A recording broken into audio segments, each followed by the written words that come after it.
இன்று நாம் வாழும் உலகத்தில் சிறிய இருமல் முதல் பெரிய இதய பிரச்சனை வரை வந்தவுடன் முதலில் கேட்கும் கேள்வி, இது எப்ப எனக்கு சரியாகும்? எந்த டாக்டர் நன்றாக ட்ரீட்மெண்ட் கொடுப்பார் என்பதுதான். நாம் இந்த வீடியோவில் பைபிளில் சொல்லப்பட்டுள்ள மருத்துவர்களை பற்றிய பல சுவாரஸ்யமான காரியங்களை தெரிந்து கொள்ள போகின்றோம். நம்முடைய தமிழ் பைபிள் நெட்வொர்க் சேனலுக்கு உங்களை அன்புடன் வரவேற்கிறோம். நம்ம சேனலை ஃபர்ஸ்ட் டைம் பார்க்குறவங்க சப்ஸ்கிரைப் பட்டனை கிளிக் பண்ணிட்டு பக்கத்தில் இருக்கிற பெல் ஐக்கானை ப்ரெஸ் பண்ணிக்கோங்க.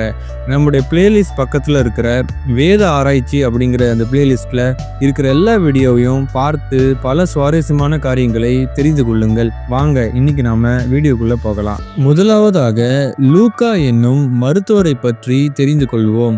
லூக்காவை பற்றி அப்போஸ்தலனாகிய பவுல் கொலோசியர் 4:14, பிலமோன் 1:24 மற்றும் 2 தீமோத்தேயு 4:11 குறிப்பிட்டுள்ளார்.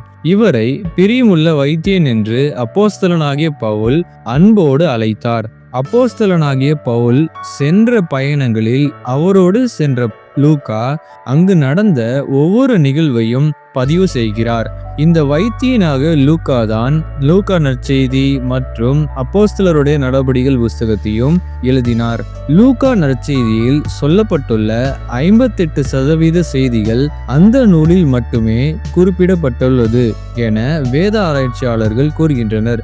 இவர் ஒரு மருத்துவராக பலருக்கும் சிகிச்சை அளித்திருக்க கூடும் என நம்புகின்றனர். கலாத்தியர் 6:17 அப்போஸ்தலனாகிய பவுல் கர்த்தராகிய இயேசுவினுடைய அச்சு அடையாளங்களை நான் என் சரீரத்திலே தரித்து கொண்டிருக்கிறேன் என்று சொல்வது, அவர் சுவிசேஷத்தை பிரசங்கிக்கும் போது அதை எதிர்த்தவர்களால் அவருக்கு ஏற்பட்ட காயங்கள், புண்கள் ஆகியவற்றை குறிக்கிறது.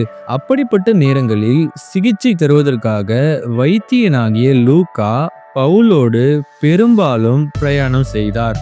இவர் ஒரு மருத்துவர் என்பதினாலே இயேசுவின் அற்புதங்களை வேறு யாரும் சொல்ல முடியாத அளவுக்கு விளக்கமாக குறிப்பிட்டுள்ளார். மேலும் லூக்கா நற்செய்தியில் பல மருத்துவ குறிப்புகளையும் தெரிவித்துள்ளார்.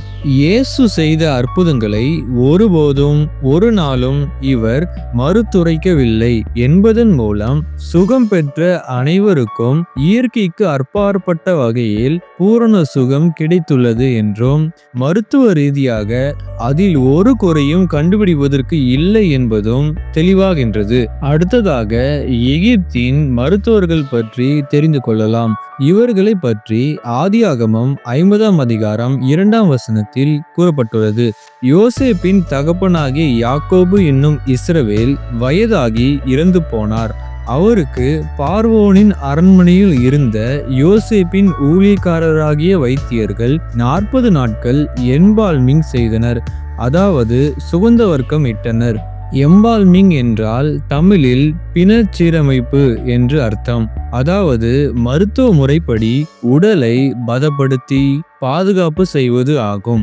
இந்த முறையின்படி உடலின் உள் உறுப்புகளை அகற்றி துணிகளால் உடலை சுற்றி பத்திரப்படுத்துவார்கள். இதனை எகிப்தியர்கள் மம்மிஃபிகேஷன் என்றும் அழைப்பார்கள். இறந்த பின்பு ஆன்மா மீண்டும் உடலோடு இணையும் என்பது அவர்களின் நம்பிக்கை. இன்றைய உலகத்தில் செல்வந்தர்கள், விஐபிகள் போன்றோருக்கு மட்டுமே கிடைக்கும் இத்தகைய மருத்துவ வசதிகள் பல 100 ஆண்டுகளுக்கு முன்னரே இருந்துள்ளது என்பது ஆச்சரியத்தையும் அவர்களிடம் இருந்த மருத்துவ நுண்ணறிவையும் காட்டுகின்றது. அடுத்ததாக பயனற்ற மருத்துவர்களை பற்றி காணலாம். உத்தமனாகிய யோபுவுக்கு உள்ளங்கால் தொடங்கி உச்சந்தலை மட்டும் கொடிய பருக்கள் உண்டானது என்று யோபு 2 வாசிக்கின்றோம். அவருடைய மாம்சம் பூச்சிகளினாலும் அடைபற்றின புழுதியினாலும் மூடப்பட்டது. தோல் வெடித்து அருவருப்பாயிற்று. அவரை பார்ப்பதற்காக அவருடைய நண்பர்களான தேமானியனாகிய எலிபாஸ், சூகியனான பில்தாத் மற்றும் நாகமாத்தியனான சோபார் ஆகியோர் வந்தனர். அவர்கள் யோபுவுக்கு சற்றும் ஆறுதல் அளிக்காத மன திருப்தி தராத பொய்யான மழுப்பலான ஆலோசனைகளை கொடுக்கின்றனர். அதனால் யோபு அவர்களை பார்த்து காரியத்துக்கு உதவாத வைத்தியர்கள் என்று 13ஆம் அதிகாரம் 4ஆம் வசனத்தில் கூறுகின்றார். யோபுவின் நண்பர்கள் ஆண்டவரின் இயல்பையும் தன்மையையும் தவறாக சித்தரித்தனர். இவர்கள் யோபுவின் நிலையை சற்றும் புரிந்து கொள்ளவில்லை. இந்த சம்பவத்தின் மூலம் உண்மையான கரிசனையில் ஞானம், இரக்கம் ஆகியவை எவ்வளவு அவசியம் என்பதை நாம் அறிந்து கொள்ள முடிகிறது. அடுத்ததாக ஆசா ராஜா மற்றும் அவருடைய மருத்துவர்கள் பற்றி காணலாம். ஆசா தெற்கு ராஜ்யமான யூதாவின் 3வது ராஜா ஆவார். அவர் ஆட்சி செய்த 39ஆம் வருடத்தில் அவருடைய கால்களில் கொடிய நோய் ஒன்று வந்தது. கால் என்பது நாம் நடப்பதற்கும் நிற்பதற்கும் மிகவும் அவசியமான ஒன்று. அத்தகைய கடினமான சூழ்நிலையிலும் அவர் ஆண்டவரை தேடாமல் நம்பாமல் பரிகாரிகளையே தேடினார் என்று 2 நாளாகமம் 16ஆம் அதிகாரம் 12ஆம் வசனத்தில் வாசிக்கின்றோம். ஆண்டவரோடு கூடிய உறவு, தேவனின் வல்லமை, தேவனின் வழிகாட்டுதல் ஆகியவற்றை ஆசா ராஜா புறக்கணித்தார். மனித ஞானம், மனித வல்லமை ஆகியவற்றை நம்பினார். அவர் சென்ற மருத்துவர்கள் அவருக்கு சுகம் கொடுக்க இயலவில்லை. அவர் இறந்து போனார். அடுத்ததாக 12 வருட பெரும்பாடுள்ள ஸ்திரீ மற்றும் அவரின் மருத்துவர்கள் பற்றி பார்க்கலாம். தீராத இரத்தப்போக்கினால் வருந்திய இவரின் நிலையை பற்றி ஒரு மருத்துவ அறிக்கையை லூக்கா 8ஆம் அதிகாரம் 43ஆம் வசனத்தில் பார்க்கலாம். உள்ளதையெல்லாம் செலவழித்தும் சொத்து முழுவதையும் செலவழித்தும் பல மருத்துவர்களிடம் சென்றும் சற்றும் சுகமாகாமல் பயனை அடையாமல் இவர் மிகவும் துன்பப்பட்டார். நாளுக்கு நாள் இவரின் நிலைமை மிகவும் மோசமாக இருந்தது.